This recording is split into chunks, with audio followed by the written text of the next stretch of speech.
kanisani tena. Kwa unakuja kuona tunapofeli ni kulinda moyo. Mungu aturumie sana.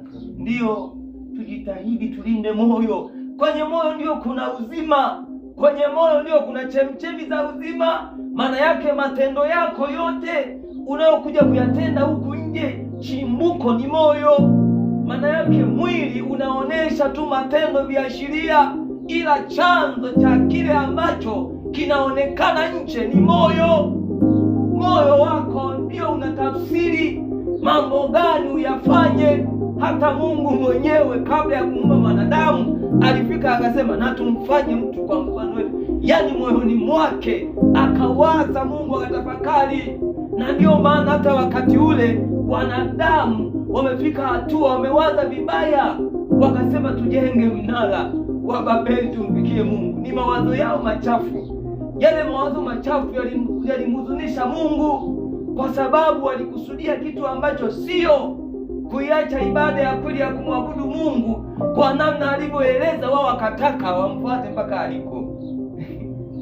Kwa waliwaza vibaya. Mungu anataka watawanyike wakaijaze nchi. Wao wanasema kwamba sisi tutakaa hapa hapa, tuunde na mnara, tuwe eneo moja, tuwe na ibada yetu moja. Mungu huyu wa kumwabudu si umegeukea wapi? Si wapi? Hapana, tumfuate huko aliko. Na kweli wakaanza kuunda ule mnara. Ule mnara ukafika. Mungu akasema sasa hawa watu hebu tukawaangalie, maana wameshaani wanakazana, walikuwa na umoja mkubwa. Ule mnara ulikuwa umeshafika juu. Ndipo Mungu anachafua usemi wa wale watu. Kwa unaona mawazo ya moyo, moyoni jamani, nashindwa tu namna gani kwa sababu ya labda ya wakati kuweza kulidadavua hili neno vizuri. Ila moyoni mwa mtu ndipo panapochambua tabia ya mtu. Moyoni mwake unaposikia utasema huyu ana roho nzuri jamani, huyu jamani mvumilivu, huyu mtu ana upendo. Moyo wa mtu, moyoni. Mungu atumie sana. Moyoni ni muhimu sana kulinda moyo. Ni muhimu sana kulinda moyo. Ni muhimu sana. Sasa macho yako yatazame mbele na kope zako zitazame mbele yako sawa sawa. Ulisawazishe pito la mguu wako na njia zako zote zithibitike. Usigeuke kwa kuume wala kwa kushoto. Ondoa mguu wako maovuni. Tulinde moyo. Mungu aturumie sana. Ndio tulinde moyo. Kwenye moyo ndio unakotoka upendo. Kwenye moyo ndio zinakotoka utu wema. Kwenye moyo ndio zinakotoka fadhili za mtu. Kwenye moyo ndio inakotoka dhamiri safi au mbaya. Kwenye moyo ndio inatoka faraka na hasira. Kwenye moyo ndio kunatoka magomvi na matukano. Moyo wako umeulindaje? Bwana Yesu asifiwe. Linda moyo. Hakikisha moyo wako unaulinda. Tujitenge pia na kupokea vitu na mafundisho yasiyofaa. Hao ndio wanakuja kuharibu moyo. Unaujaza moyo kwa vitu ambavyo Roho Mtakatifu hawezi kupata nafasi, kwa sababu wewe ni mwangaliaji labda wa mikanda sana. Yaani movie na wewe na movie ndio umejaza. Mungu atumie sana. Kuna watu akikaa kusogoa na wamama wenzie, yaani hata kupika anasahau. Mtu mmoja akawa ametangua mboga, ameweka hapo, yupo kwa majirani anapiga stori, mboga iko hapo, muda unasonga, hata wazo la kusema kwamba nikapike hii mboga hamna. Hapo anachokijaza kwenye moyo wake pale, yani ni kitu tofauti kabisa, hakina msaada ndani. Yale unayojaza moyoni yanaenda kuchukua nafasi ya Mungu ndani yako. Moyo, tulinde mioyo yetu. Unaulindaje sasa moyo? Hakikisha unamtafuta Roho Mtakatifu kuliko fedha. Jamani, ukisoma historia ya kanisa kwenye Matendo ya Mitume, wale watu waliwekeza sana katika Roho Mtakatifu. Hawakuamini katika akili zao. Ndio maana unapoona kila kitu wanaomba. Yaani wao waliamini kwamba Roho Mtakatifu ndiye kiongozi wa kanisa, tofauti Leo mtu anaamini tu kwamba bana, nikiwa tu na uzoefu na ushupavu naweza kuwa kiongozi nikaongoza kanisa. Hapana, wao waliamini kabisa kwamba Roho Mtakatifu ndiye nyenzo ya kanisa, kwamba bila Roho Mtakatifu hapo hakuna nini? Hakuna kanisa. Wakawekeza sana katika kumtaka Roho Mtakatifu. Ndio maana kwamba Roho Mtakatifu alijidhihirisha kwa viwango vikubwa, tofauti na leo. Watu hawamtaki Roho Mtakatifu, wanatanguliza mbele mawazo yao, wanatanguliza mbele fikra zao. Ndio maana ikitokea fashion hii anayo, yaani bila hata kujali kwamba hiki kitu chanzo chake ni nini, anaruka nayo. Mungu asaidie sana, Mungu asaidie sana, Mungu atusaidie wote kwa ujumla. Bwana Yesu asifiwe. Amina. Kwa hiyo neno la Mungu limekuja kupitia hii Mithali sura ya 4 mstari wa 23. Wapendwa, tupo hapa duniani, yaliyotuzunguka ni mengi kweli, hatuwezi kukwepa kwa hali ya kawaida. Hata Yesu anasema, sisemi kwamba watoe ulimwenguni, bali waepushe na ule mwovu.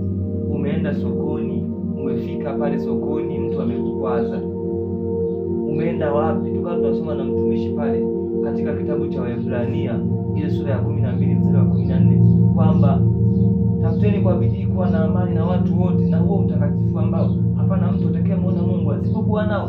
Hiyo amani chanzo chake ni moyo. Umewekaje moyo wako? Moyo wako unapokea nini? Mungu atuhurumie sana. Kuwa na amani na watu wote sio jambo la kawaida. Huwezi ukawa na amani na kila mtu kwa akili ya kawaida, wapendwa, kwa sababu Biblia yenyewe inasema kwamba walio haki ni maadui wa waovu na waovu ni maadui wenye haki. Leo hii ukitenda haki, watu wanakuchukia, wataibua tu vitu ili wakudhoofishe. Sasa hawa watu nao Biblia inasema uwe na amani na wao. Kwenye jamii yako pale, kwenye majirani zako, kuna mtu tu bila sababu ataanza kukusengenya na kusema huko, unasikia wazi anakusema, lakini pia huyo naye uwe na nani? Uwe na amani naye.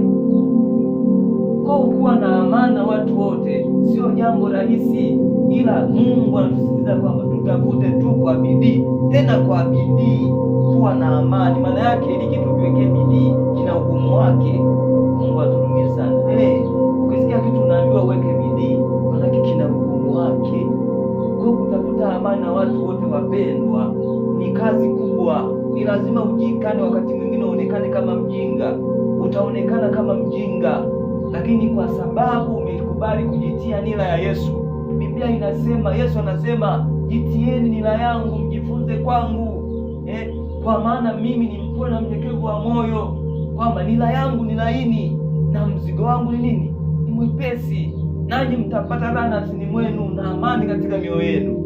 Si umeshaona? Kwa watu wengi tunafeli kujitia nira ya Yesu, kumfuata Yesu alivyo. Kwa namna gani? Sasa mioyo yetu tuhakikishe tunailinda kitu ambacho nakipokea ndani, mafundisho unayoyapokea, hata mawazo yako yanaweza yakawa chanzo cha moyo wako kupata shida. Mawazo yako tu hayo yanaweza kuwa chanzo cha moyo wako kugeuka. Mungu atuhurumie sana. Ndio Biblia inasema kuna mambo Mungu anayachukia, moyo uwazao mawazo machafu. Mungu pia anauchukia moyo uwazao mawazo mabaya. Unapowaza mawazo mabaya, hujalinda moyo, umeuchafua moyo. Unaweza ukafikia hatua ukafanya maamuzi yasiyofaa kwa sababu umewaza mawazo mabaya. Usipolinda moyo, unaweza ukaamua kwa ujinga.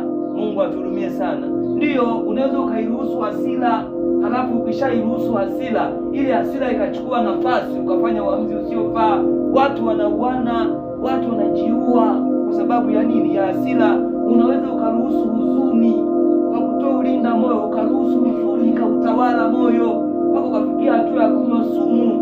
Watu wanakunywa sumu kwa nini? Kwa sababu moyo wake ameuruhusu kuingiza vitu ambavyo ni hatari kwa moyo.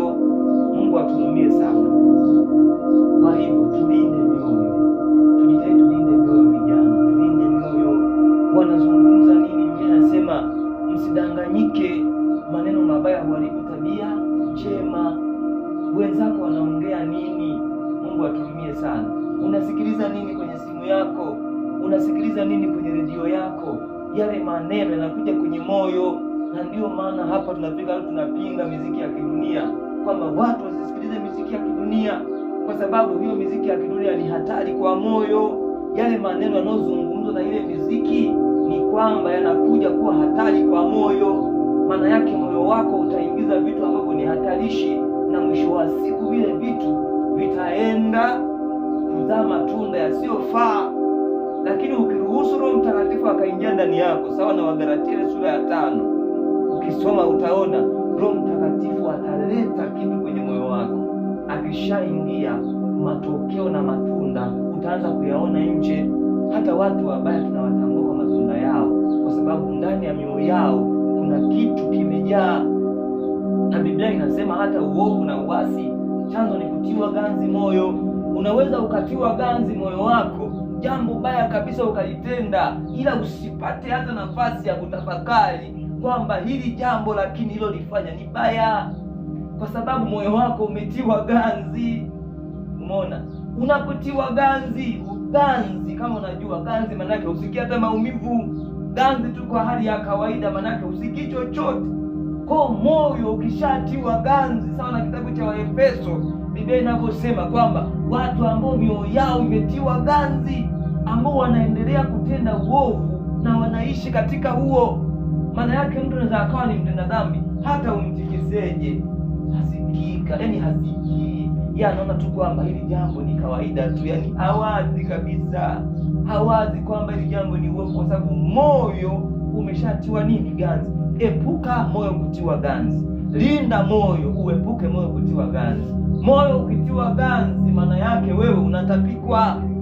Moyo ukitiwa ganzi unatapikwa, kwa sababu hautapata hata ule mguso. Baada hata kukosea hautasikia kwamba umekosea, basi urejee, hautasikia. Utajihesabia haki, kwa sababu moyo umeshatiwa ganzi. Kumbe kitu cha msingi cha kulinda, wapendwa, ni moyo. Moyo ndio kila kitu. Mungu aturumie sana. Naposema moyo, manake ni jumla ya fikra zako na mienendo ndani yako, tafakuri na tafakari zako. Mungu aturumie sana.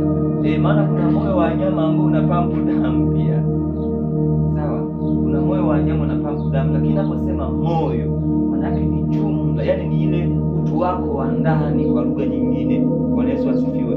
Moyo ni ule utu wako wa ndani ambao ndio chanzo cha mawazo, fikra zako, tafakuri zako na mienendo yako na maamuzi yako.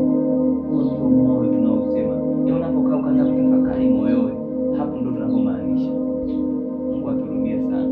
Kwa watumishi wa Mungu, kwa neno hili tujitahidi sana kulinda moyo wetu. Liko mambo yote unayolinda. Kama ulikuwa unawekeza sana kulinda labda magari, kulinda mavazi,